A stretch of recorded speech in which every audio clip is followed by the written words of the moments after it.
दीपिका वर्मा जी पटियाला से। राधे राधे महाराज जी। राधे राधे महाराज जी, आपके चरणों में कोटि कोटि नमन। महाराज जी, आपका बहुत बहुत धन्यवाद, आपके सत्संग ने मेरी जिंदगी बदल दी। महाराज जी, मेरा एक प्रश्न है, क्या हमारी वेशभूषा जैसे कपड़े और मेकअप आदि का हमारे भजन या आध्यात्मिक सफर पर कुछ प्रभाव पड़ता है? ज्यादा बनावटीपन करने से शरीर में आसक्ति बढ़ती है। शरीर आसक्ति फिर कामनाओं को बढ़ने के बहुत चांस देते हैं। दूसरे भी देखकर कामना करते हैं और हमारे अंदर भी कामना आती है। उचित संग, जैसे आप गृहस्थ में हैं तो उचित पहनावा पहनिए, उचित श्रृंगार कीजिए, क्योंकि आप गृहस्थ में हैं। अब उसमें थोड़ी कि हमारी तरह आप रज लपेट करके ऐसे नहीं, आप उचित श्रृंगार, पर इतना बनावटीपन ना आ जाए कि जिससे दूसरे का मन आकर्षित हो और हमारा मन भी कामनाओं में फंसने लगे। देखो, देह तो हम है नहीं, न तुम स्त्री हो न पुरुष हो, अपने कर्तव्य पालन के लिए स्वांग मिला है। अब जैसा आपका रूप है, आप शीशा से में जैसे देखते हैं ना, अब ज्यादा उसमें बनावटीपन करेंगे तो बार बार देखोगे, वो आसक्ति इसी में बढ़ेगी। और हमारा मानव देह मिला है इससे आसक्ति हटाने के लिए। तो उचित श्रृंगार, जैसे गृहिणी अपने घर में अपने पति आदि के, तो उचित श्रृंगार और सावधानी पूर्वक जीवन यात्रा में कोई गलती ना होने पावे, तो आपकी भक्ति पथ की पुष्टता वाली अंदर भावना आ जाएगी। अच्छा, जैसे बहुत है बाहरी श्रृंगार, तो उसमें कहीं ना कहीं हमारी कामना होती है कि हमारा शरीर सुंदर दिखे, और उस कामना के अंदर फिर कोई ना कोई वासना, तृष्णा, स्पृहा, इच्छाएं ये राज्य करती है। फिर हमारा जो मार्ग भक्ति का है वो ढक जाता है। हमारा सात्विक जैसा और हम आपको सच्ची कहते हैं, सुंदरता तो सत्यता में चलने पर मिलती है।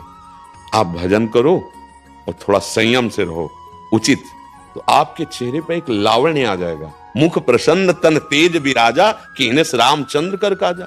कोई भी हो, चाहे स्त्री शरीर हो चाहे पुरुष शरीर हो, संयम से चलो और भजन करो तो आपके चेहरे में वो सुंदरता होगी जो दूसरे के देखने पर निष्कामता बढ़ाएगी, कामना नहीं।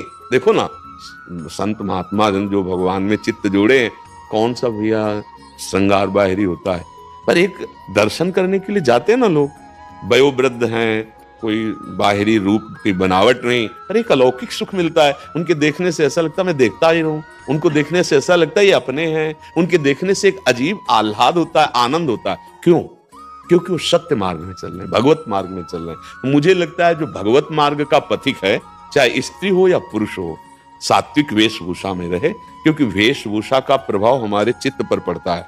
हम जैसे वेशभूषा धारण करेंगे वैसे ही हमारा अहम हो जाता है। हम जैसे बनावटी करेंगे ना, तो उसमें कामनाएं हैं, इच्छाएं हैं, वासनाएं, तो वो दूसरों के प्रति भी और अपने प्रति भी ठीक नहीं है।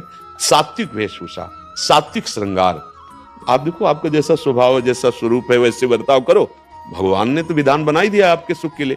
अब अगर बाहरी हम कुछ ज्यादा करते हैं तो उसमें हमें फिसलने का डर है और उसमें कामना बढ़ाने का सामने से भी डर है।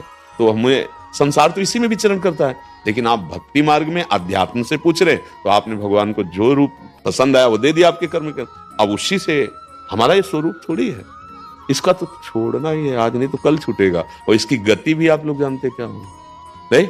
आप इसको बनावटी क्या ज्यादा करें, बढ़िया सुंदरता लगेगी। जब देखो माई सुंदरता की सीमा, राधा राधा राधा रटोगे तो आपके नेत्र सुंदर हो जाएंगे, आपकी वाणी सुंदर हो, आपके विचार सुंदर हो जाएंगे, आपको देखने में अच्छा लगेगा। और वो अच्छा लगना निष्काम होगा, वो गंदी वृत्ति नहीं पैदा करेगा। अच्छा, बनावट जैसे बाहर की जाती है, तो बाहर की बनावट में अपने अंदर भी अहमता पुष्ट होती है और वो दूसरे के अंदर भी कामना प्रकट करने वाला बनता है। तो जहां पूछा है, अध्यात्म मार्ग का यह मंच है, इसलिए हमें लगता है उचित श्रृंगार, जैसे माताओं बहनों के लिए है, तो उचित श्रृंगार अपने धर्म की सीमा के अंतर्गत, फिर मंगल में कोई परेशानी नहीं। हमें दूसरे के दिखाने की भावना नहीं होनी चाहिए। हाँ, उत्तम के बस असमन माही, सपने हुआन पुरुष जगनाही। एक पाणी ग्रहण संस्कार किया और उसी में धर्म पूर्वक चले और दोनों मिलकर धर्म का आचरण किया, भजन किया, दोनों भगवान को प्राप्त हो गए। ऐसे गृहस्थी में चला जाता है। नाथ सकल संपदा तुम्हारी, मैं सेवक समेत सुतनारी, और विरक्त तो संपूर्ण विषयों पर विजय प्राप्त करके भगवान को प्राप्त कर ले। दोनों के लिए भगवत मार्ग है जी। मयूर उपाध्याय जी, नागपुर से। राधे राधे। राधे राधे महाराज जी। महाराज जी, मैं बदलना चाहता हूँ पर बदल नहीं पाता। मैं बहुत कुछ करना चाहता हूँ पर कुछ कर नहीं पाता। मुझसे सुबह उठा नहीं जाता, मोबाइल छोड़ नहीं सकता, मैं छोटे छोटे संकल्प भी पूरे नहीं कर पाता। मैंने अपनी पूरी जिंदगी बस सपनों में ही गुजार दी। तो यार जिंदगी भी अभी कितनी व्यतीत की है। अभी तो विश्वास उठ चुका है। हाँ, अभी तो बच्चे हो, सही मार्ग नहीं मिला इसलिए विचलित हो रहे हो। अभी तो बच्चा, आप अपने जीवन को उन्नतिशील बना सकते हो, बदल सकते हो, जो चाहोगे वो बन सकते हो। अभी नई अवस्था है ना। हाँ, ये कुछ कमियां हैं आपके अंदर जिनके कारण आपको ऐसा मन चिंतन कराने लगा, बुद्धि ऐसा निश्चय करने लगी। अगर उन कमियों को दूर किया जाए और बुद्धि पवित्र हो जाए तो अभी आपको आनंद मिलने लगेगा। समझ रहे हैं? आप जानते हैं आपके अंदर जो कमियां है नहीं? हाँ, उनको छोड़ दीजिए। ये गंदी बातें, ये गंदे आचरण आपको गिरा देंगे। देखो, गिरी तो गए, आप कैसे निराश बोल रहे हो? अभी क्या हो, बच्चा हो? अभी ये अवस्था तो जिस दर जाना चाहो उधर के लिए आत्मबल पुष्ट होना चाहिए। पर के यही तो हम सब बच्चों से कि नई पीढ़ी हमारी जो है आज उत्साहहीन हो रही है, क्योंकि आचरण बिगड़ रहे हैं। सुख की लालसा से ऐसे आचरण किए जा रहे हैं जिनसे केवल दुख, निराशा, चिंता, घबराहट, शोक यही प्राप्त होगा। उनका फल ही है यही। अब उनको समझाओ तो कैसे समझाओ? ना आहार ठीक है, ना संग ठीक है, ना दृश्य ठीक है। हमारे देखने का नजरिया गलत हो चुका है। देखो, आप ही कह रहे हो हमसे, मैं मोबाइल नहीं छोड़ सकता। जैसे भगवान, मैं आपकी शरण में हूँ, मैं आपका शिष्य हूँ, पर मैं युद्ध नहीं करूंगा। अर्जुन जी कहते ना, यहीं से तो हंस के भगवान उपदेश करते हैं। जैसे आपने फाइनल कर दिया, मैं मोबाइल नहीं छोड़ूंगा। हम कह रहे मत छोड़ो मोबाइल, लेकिन मोबाइल में गंदी बात देखना तो छोड़ सकते हो ना। उतना तो आपको कंट्रोल रखना पड़ेगा अपने ऊपर। नहीं रखोगे, देखो हर चीज में गुण और दोष दोनों विराजमान है। जड़ चेतन गुण दोष में विश्व कीन करतार, संत हंस गुण गाहे पे परिहरिवार विकार। जैसे दूध पानी रख दो तो हंस दूध पी लेगा, पानी छोड़ देगा। ऐसी गुण दोषमयी सृष्टि रची गई है। हमें गुण स्वीकार, मोबाइल में गुण है। आप एक दूर देश में बैठे एकांतिक महात्मा के वचन सुन सकते हो, किसी भी महात्मा के वचन सुन सकते हो, किसी भी शास्त्र का स्वाध्याय कर सकते हो। उसी में आजकल सब नई व्यवस्थाएं हो गई। कोई संकट है तो आप किसी को सूचना दे सकते हो, लेकिन उससे गलत जो बातें हैं वो ना देखो, उसका दोष स्वीकार ना करो। अब पास में मोबाइल है, गंदी बातें देखोगे, गंदे आचरण करोगे, तो यही बात। हम मोबाइल छोड़ने की बात नहीं कहते, हम मोबाइल में गंदी बात ना देखने की बात करते हैं।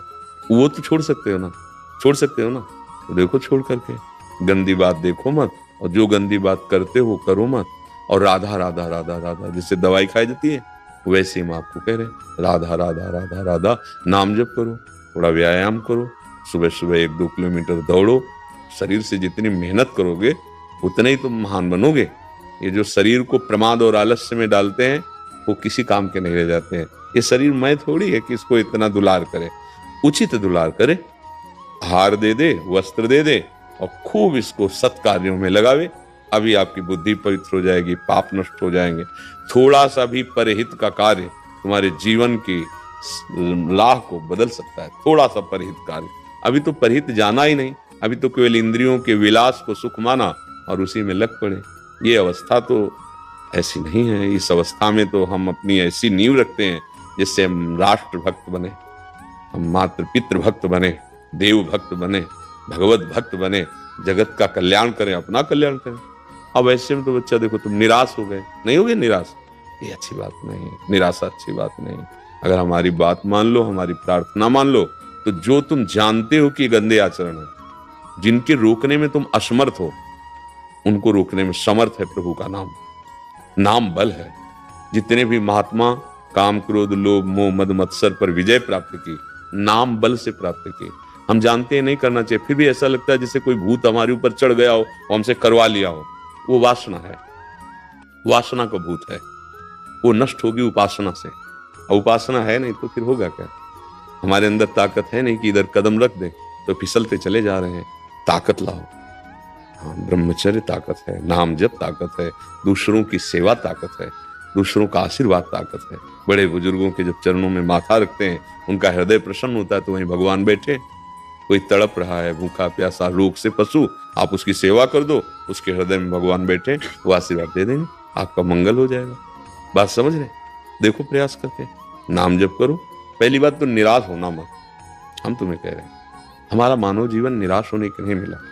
अच्छा, हमसे गलती हो सकती है, बड़ी गलती हो सकती है, बार बार हो सकती है, हमें फिर भी निराश नहीं होना। हमको एक दिन उन गलतियों को रौंदना है, पक्की बात समझो। अगर तुम ऐसा भाव नहीं रखोगे तो फिर जैसे अभी बोले ना, ये आपको गिरा देगा, मतलब आपको इतना निराश कर देगा कि आप कुछ और सोचने लगेंगे कि अब जीवन का मतलब क्या रहा। इसलिए ऐसा नहीं, अभी तुम महान बन सकते हो। देखो, कई कई वर्ष गंदे आचरणों में रहे, जैसे वैश्यागामी चिंतामणि जी के पास विल्व मंगल जी, और वहां से धक्का मिला, घर परिवार सब छूट गया था। अब उनको एक ही रास्ता दिखाई दिया कि है कोई भगवान, अब मुझे स्वीकार करे। हमने जिसके लिए सब कुछ न्यौछावर कर दिया, उसने तो धक्का मार के बाहर निकाल दिया। चिंतामणि जी उनको धक्का मार के बाहर निकाल दिया। अब वो एक मार्ग मिला भगवान। तभी हम कहते हैं विपत्ति, अपमान, तिरस्कार, ये ऐसा अमृत है जहां से भगवान की तरफ यात्रा प्रारंभ होती है। नहीं, विषयी जीव कभी भगवान की तरफ नहीं चलना चाहता। जैसे नाली का कीड़ा नाली में ही आनंद लेना चाहता है, ऐसे विषयी जीव गंदे विषयों में ही आनंद खोज करता है। भगवान की तरफ चल पड़े। पूरा चरित्र तो बड़ा है। वो एक ऐसे महान आचार्य कोटि के बिल्व मंगलाचार्य उनका है, और उन्होंने चिंतामणि को प्रणाम किया गुरु रूप से कि अगर तूने मेरा तिरस्कार ना किया होता तो आज मैं श्री कृष्ण को ना प्राप्त कर पाता। तो मानो मन और बुद्धि, इंद्रियां तुम्हारा तिरस्कार कर रहे हैं, तो तुम भगवान का आश्रय लो, नाम जप करो। देखो, तुम ही इस बात का अनुभव करोगे, हंसोगे अपने ऊपर कि अरे जब मैं नाम से विमुख था तो मेरी धज्जियां उड़ाई थी, आज मैं नाम जप कर रहा हूं तो मेरा कुछ नहीं बिगाड़ पा रहे। समझ रहे? आप निराश मत होना, हमारी बात मान लेना, एक दिन आपका हृदय शीतल हो जाएगा। मनुष्य जीवन व्यर्थ नहीं किया जाता बच्चा, बहुत कीमती। देवता तरसते हैं इस जीवन के लिए कि अगर ये जीवन मिल जाए तो मैं साधना और भजन करके ऐसे उत्तम गति को प्राप्त हो। कोई देव गति, कोई उत्तम गति थोड़ी है। वहां भी भोग विलासिता है, बाद में पुण्य क्षीण होने पर ये मृत्यु लोक में आ जाना पड़ता है। पुण्य क्षीणे मृत्यु लोक के विशंति। ठीक है ना? धैर्यवान, नाम जप, जो तुम गंदी आदतें जानते हो उनको छोड़ने का प्रयास करो। अगर फिर गलती हो जाए तो निराश मत होना। दवा खा रहे हो, राधा राधा राधा राधा, बल मिलेगा। ये जैसे हम आपसे सत्संग कर रहे हैं ना, आपको बल मिल रहा है। अब आप देखना, अगर हमारी बात पे चलोगे तो आपको लगेगा कि जैसे कोई जबरदस्ती हमसे करवा रहा था, ऐसे कोई जबरदस्ती हमको बचा रहा है। भगवान की कृपा, भक्तों की कृपा अमोघ होती है।